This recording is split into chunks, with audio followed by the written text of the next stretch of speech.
Hi, my name is Kristen and this is Kristen Craves Books. So it's almost mid-year. I know that July 2nd is technically the middle of the year, but at this point I am kind of in a slump. That always happens to me at the end of the month. I have a lot going on, so I don't think I'm going to be reading any new favorites or disappointments or anything that'll work for this tag. And this is the mid-year freakout tag, my favorite tag to do every year, my favorite tag to watch, and they're starting to come out and I get really excited about it. These are just a series of questions to talk about our reading so far this year, and it's just a good time to reflect on my reading. And I'm trying not to double up too much, but I'm gonna have to for some of these answers because it's just the truth. And I've read a lot of good books this year. I think I'm at, let me check, I should have some stats here for you. Let me look that up. So I've read exactly 70 books, so that's a nice number. And there were some highs, a few lows, but overall it's been a great reading year and I'm excited to talk about it.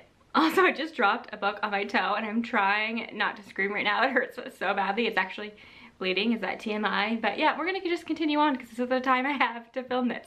So the first question is obviously, what is the best book you've read so far in 2023? And like everybody else, I can't just pick one. I have three that I have to talk about.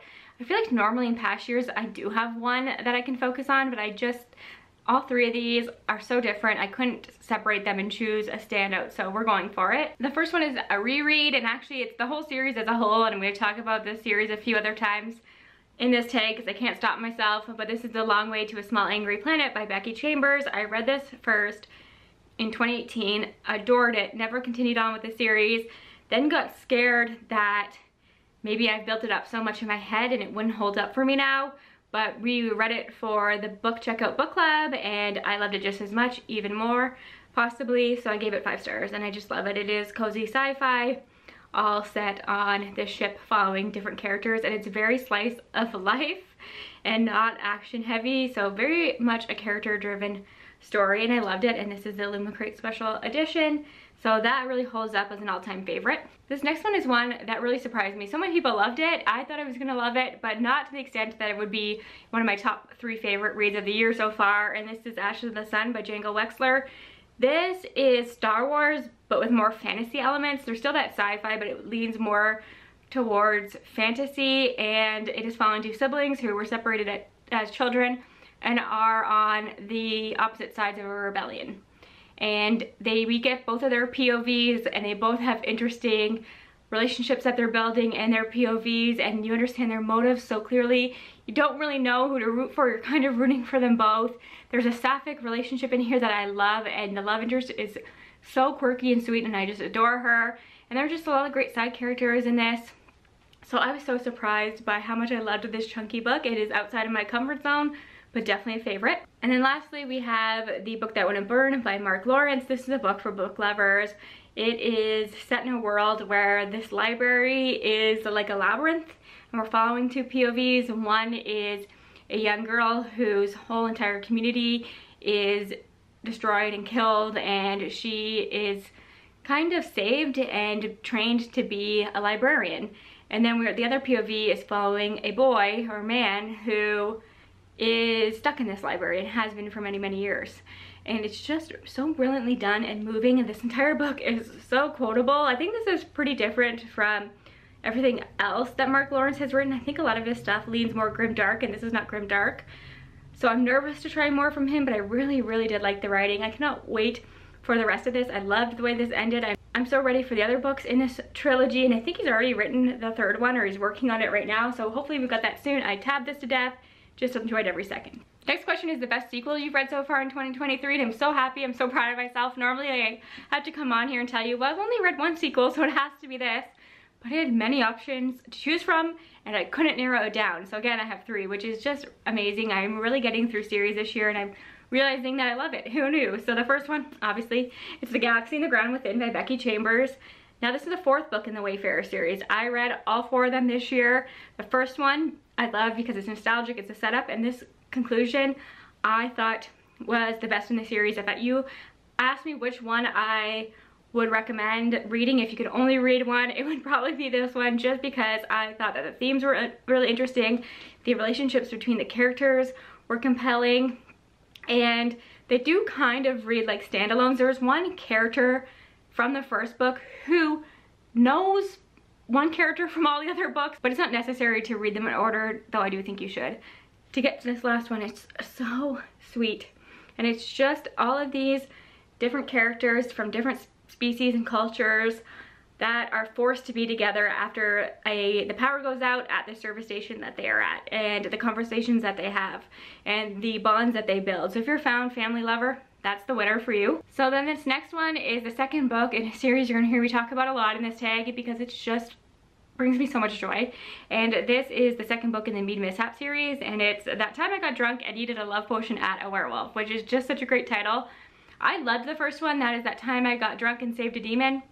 But this one was just more true to the things that I like, in that the love interest, the werewolf in this, is sunshine, and he's a cinnamon roll, and I just thought he was so great and charming, and I really thought it was sweet.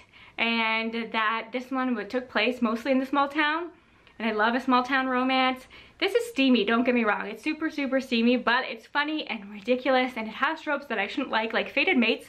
I do not love. I struggle with the concept of fated mates, but in this, with this tone, I love it. And it works because he's a werewolf, it makes sense, and he's kind of working against that. You just have to read it.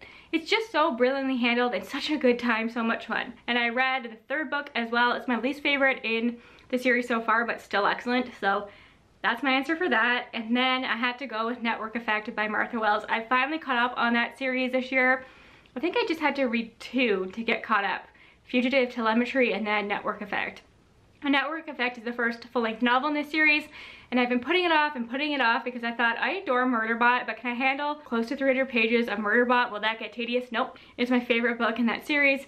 It's worth reading. I know I'm not the only one that had that concern because I've talked to other people, so if you've been putting off Network Effect, you need to get to that one because we're getting another full-length novel called System Collapse, and I cannot wait. I'm so excited. The next question is a new release you haven't read yet but want to. Of course, there are thousands of them. I do new release videos every single month, and there are so many books that I talk about that I haven't managed to get to yet. But a few that are on the top of my list, one that I own is Something Wild and Wonderful by Anita Kelly. I adore Anita Kelly. I read Love and Other Disasters last year and thought it was incredible. And a lot of people didn't love that one as much as I did, but everybody seems to be adoring this one. So that makes me so hopeful for it. Technically, I've been saving this for the beach. A lot of these I have been saving because my favorite place to read is on the beach during the summertime, and this just looks perfect for that. This is a male-male romance following these two characters who are, I think they're hiking on, the Pacific Crest Trail, and one is more experienced than the other. I think it's kind of grumpy sunshine, and they fall in love on the trail, and I think it's going to be so charming, so I need to get to that desperately. And I cannot believe I have not read Untethered Sky by Fonda Lee. That was one of my most anticipated books of the entire year, and it's a novella, and I have it downloaded from Scribd. It's one of those things where I feel like I'm just saving it for the time when I need it, but hopefully that time comes soon because I'm just so excited for that one. One that just came out is All the Sinners Bleed by S.A. Cosby. S.A. Cosby is probably my favorite thriller author. He wrote Razorblade Tears, and you know that I've become really, really picky about thrillers, but I trust him. Another one that I was really, really excited about, but now my excitement has kind of waned as we're getting more and more reviews, is Witch King by Martha Wells, who did write Murderbot. The people that I follow haven't really been loving that one, but I still want to give it a try for myself because I adore Martha Wells and I liked the premise, so we will see, but it's not on the top of my list at this moment. Moving on to my most anticipated releases for the second half of 2023. Again, I have tons of those. I already have a list on Goodreads of 50 plus books for 2024. So you know I'm looking at new releases all of the time, but a lot of the ones I have 2 sequels and then 2 that aren't sequels just to mix it up a bit. This Cursed Light by Emily Thede, that is the sequel to This Vicious Grace, which was one of the best books I read last year. This comes out in December, so still a little bit of a wait, but I will be dropping everything the second that comes out. War Widow by Deborah Fillet. This is the sequel to Blood Scion, which I read last year and was so dark and brutal, like maybe the most brutal YA book I have ever read, but I've been thinking about that ending ever since. I don't know when this one comes out exactly, sometime in the fall, I think, but I will be reading that when it comes out. I need to know where the story is going. Then of course Thornhedge by T. Kingfisher. I was rejected for the e-arc. That was like the most heartbreaking moment because you know I love T. Kingfisher. I think this is a Sleeping Beauty retelling, and I really do love her fairy tale retellings. Well, you know I love everything that she does, but I cannot wait for that. And then Family Lore by Elizabeth Acevedo, which I do have an e-arc of and I need to get to soon. This is Elizabeth Acevedo's first adult novel, which is really exciting, and I have loved everything she's ever written. I think I've given everything she's written 5 stars. So one of my favorite authors. So those are the 4 on the top of my list, but I have hundreds. So keep an eye out for my monthly most anticipated releases videos, because you'll hear more from me about that. Biggest disappointments is one that makes me really, really sad, because I have 2 here, and they were both 2023 releases that were on my lists for my most excited releases of the year, and they both really let me down. And the first one is The Last Tale of the Flower Bride by Roshani Chotsky. Before this, I read this. I talked about this in every video. I was hyping this up for myself so much. This edition is really cool from Fairy Loot. I wanted to love this. I should have loved this in theory. I'm somebody who can really get behind a book that is no plot, just vibes, which is what I would say this is, and I can enjoy flowery, purpley prose, which this is. I love gothic, that's this. I love looking at familiar relationships, that's what this is about. And my cat is crying behind me with her ball, as always. I tried to capture her earlier to show you her, but she is having too much fun. 1 second. Here she is. I always have to show you her just to show you that she is just being wild. She's absolutely fine. She just wants to play. And she always decides to do that when I'm filming. So I'll put her down and just let her go, and you're just gonna have to ignore her. Okay, I think I was talking to you about this, and I just didn't connect to the characters. I thought that the writing was kind of overwrought. And while there were some beautiful lines, a lot of the metaphors in here really took me out of the story, and I couldn't really wrap my head around what they were trying to say. I like purpley prose, but maybe not when it's too metaphoric. When there's too many metaphors used, it doesn't work for me. I think that this was mismarketed. In a lot of gothic stories that I love, the house itself feels like a character, and I just didn't feel that in this one. And I was told that this was about a marriage, but really it is about a friendship from the past. All that just didn't align, it just didn't work for me. It wasn't my favorite. And then the one that was most disappointing for me, because this author wrote my favorite romance, and that is Yours Truly by Abby Jimenez, which is the sequel companion to my favorite romance, A Part of Your World. So I had such high hopes. I thought I was gonna love this. I loved Brianna, our main character, who was in the first one. She had like some cameos in the first book, but she didn't feel the same in this one. And I have said this before, I don't love books set in hospitals, so that was part of the reason this didn't work for me. The third act conflict, it was so frustrating to me, and I think it'll be triggering for some readers, and because it is the big conflict, it's hard to talk about, which I hate that. And the miscommunication was next level. And I've said this before, that I can handle some miscommunication because I understand that that's real. Sometimes people have a hard time opening up, and it would make sense why both of these characters would struggle with that, but it was just too much. And I like fake dating, you know this, but there's a fine line between our characters getting together too early and them getting together too late. And I think this was too late, where it was so obvious they were into each other, but they just would never talk about it. And they both have scars from past relationships. But this did have some, there's the cat again. This did have some amazing anxiety representation. I thought that the couple had some great chemistry, and I really liked the way that Brianna and Jacob connected, and some of the conversations they had, I just thought it needed to go deeper. And I like the cameos from the characters from the first book, but I think another thing is I just missed the small town from the first book. Hospital settings do not work for me, and maybe, I always think Abby Jimenez does a good job of handling heavier topics in her romances, but maybe this one was just too much for me. So moving on to biggest surprise, and I have 2, and they're both fantasy romances, and I think the reason they surprised me so much is because I didn't think I was somebody who was going to love fantasy romance, and obviously I am. So the first one I have is probably my favorite fantasy romance at the moment, and I think it's going to be a hard one to beat, and that is Radiance by Grace Draven. This follows these 2 characters. They are in an arranged marriage, which they're both open to, but they're from different cultures and different species, and when they meet, they think one another is hideous. They're not attracted to each other at all, and they let each other know it. They laugh about it, but their personalities click. So like I said in a past video, this is not enemies to lovers, it's disgust to lovers.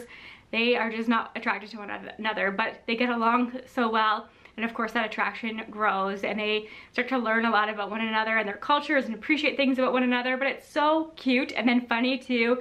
Like when she moves in to his community and has to try his food and is so grossed out by it, and then he's disgusted by potatoes. I don't know, the whole thing is just hilarious, and I loved every second of it. Still need to get to the sequel. And then the other one is The Serpent in the Wings of Night. I read this after Fourth Wing, which I had fun with Fourth Wing. I gave it a 3.5 stars. I had a great time, and I thought that this is going to be similar vibes for me, but I enjoyed this one so much more. And I think that just comes down to the fact that I'm a vampire person. I love vampires. I thought the competition in this one was more interesting. I was way more invested in their romance. In this, I thought the world was really interesting.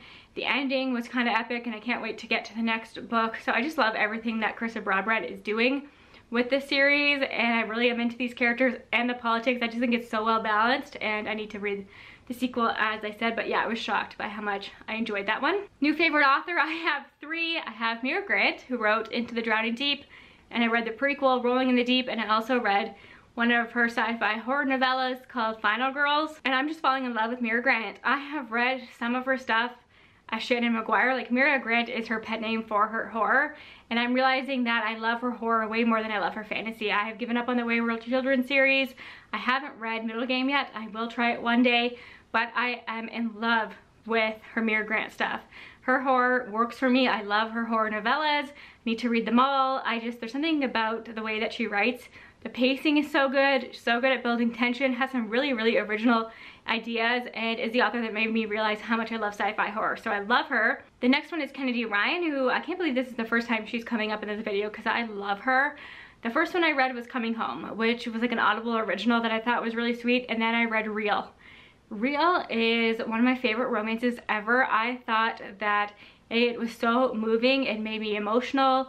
I loved the romance. It is like a good slow burn. It felt so authentic and real, and I just ate it up. I have Long Shot on my TBR physically, all of her books I want to read. There are a ton of, I think most of them are on KU, so I will get to them eventually. Then I have to give a shout out to Kimberly Lemming, who wrote the Mead Mishap series. Of course, those are the only books of hers I have read. I've read the first 3, that's what is out right now. But there's something about her writing and the way that she writes fantasy romance that is just so delightful and brings me so much joy. So anything that she writes at this point, I will try. That is just fact. The next question is newest fictional crush, which I struggle with every year, but not this year because I had many to choose from and I narrowed it down to 2. And the first one is Wendell from Emily Wilde's Encyclopedia of Fairies by Heather Fawcett. I adore him. I can't tell you much about him, but I've read reviews where people said he was selfish and annoying, and I didn't see that at all. I read this twice this year already, and I loved him even more the second time. I love the dichotomy between his personality and Emily's. I think they balance each other out so well, and I think that he's so sweet. He has some really great lines in here. In some ways, yeah, he's selfish, but he doesn't mean to be. And he really wants to push Emily outside of her comfort zone, and he's kind of dotes on her a little bit, and I just think he's great. And the way that everybody in the village falls for him and everything, I think he's got an interesting backstory that I can't wait to explore more in the second book. I just love him. I think he's fantastic, and I'm so excited we're gonna get more from him because I'm not ready to leave him yet. And then I had to go with Canon from Real by Kennedy Ryan. This man is everything. He is not perfect because no character is, and I liked that about him, but he is incredible. So supportive, so willing to give of himself, and so conscious of, there's a bit of a power imbalance between them because he is the director of the movie and she is his actress, and he's gotten tangled into a relationship kind of like that before, and he's so conscious of it. He's so careful about it, but he's so attracted to her. There's one scene I can't tell you about, and it's not like a smut scene or anything. It's just so intimate and sweet. And oh, I just love that man. Canon, yes, my favorite. And then newest fictional characters, again I have 3. The first one is Maya from Ashes of the Sun. I could choose different ones as well, but I love Maya. She is a sister in this. Her POV is my favorite. I love every character that is in her POV as well. I just think her story is really, really interesting because she is the one who kind of has to question whether she's on the right side. And I think she's got some really interesting reveals as well, and I love her romance, so that is one. And then I have to give a shout out to Clytemnestra, and this is Clytemnestra by Costanza Casati. I have read Clytemnestra as a character in other books. She is in Electra because she's Electra's mother, but her characterization in this, where she is the main perspective, we are following her POV from childhood into adulthood as she's a mother and everything like that. And I fell in love with her. She is a badass and she is so great. And obviously not a perfect woman, but I understood all of her motives. I was right there with her. I was crying when she was crying. I was angry when she was angry. I just think she's brilliant. And I will continue to read stories told from her POV, even though it may seem redundant because I know her story many times over at this point. I just really, really like her as a character. Then I have to give a shout out to Eva from 7 Days in June.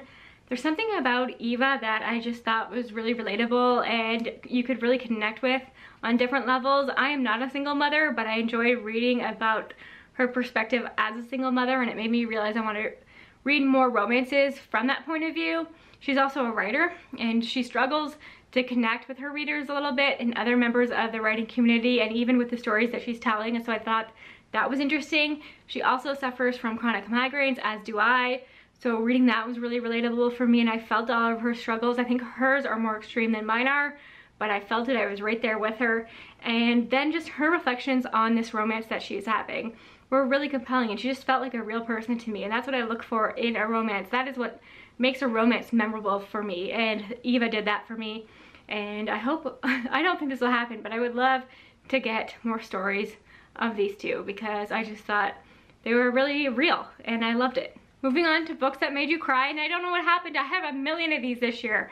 I have been so connected to my books and emotional about them. Some of these, or all of these sad. No, some of them I cried because it was sad. Some of them I cried because it's hopeful. I am somebody who cries during a happy moment on TV. I'll watch somebody win like a reality TV show competition and I'll be crying. Sweet commercials, I'll cry. So that's just who I am.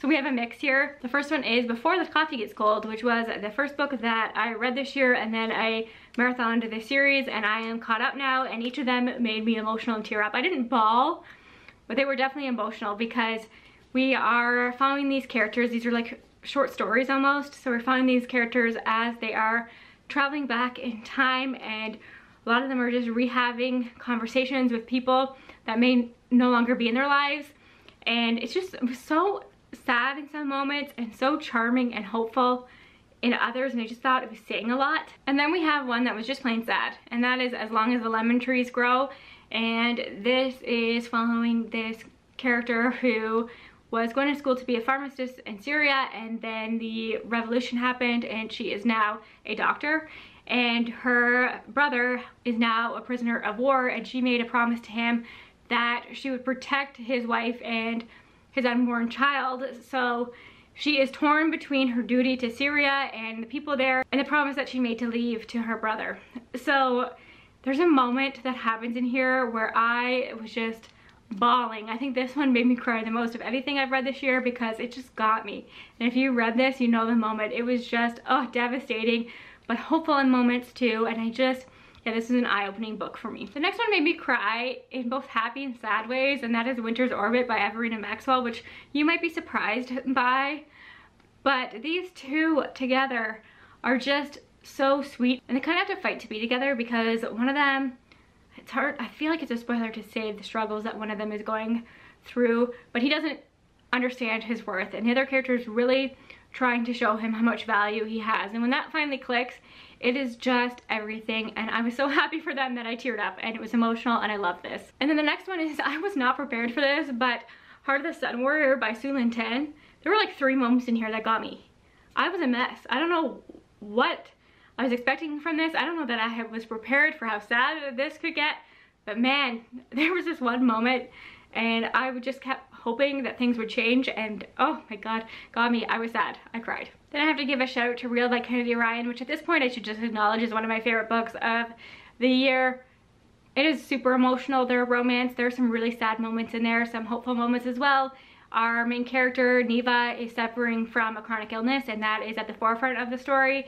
So yeah, there were some really tearjerker scenes in there, but it's so powerful as well. So yeah, that book is one of my favorites. Just pretend that I said that for best books of the year as well. Books that made me happy, of course, The Long Way to a Smiling Great Planet. This entire series, it's so joyful. I think that the point of this is to make you happy and to think about humanity in a more positive way, and there's just some great characters in there.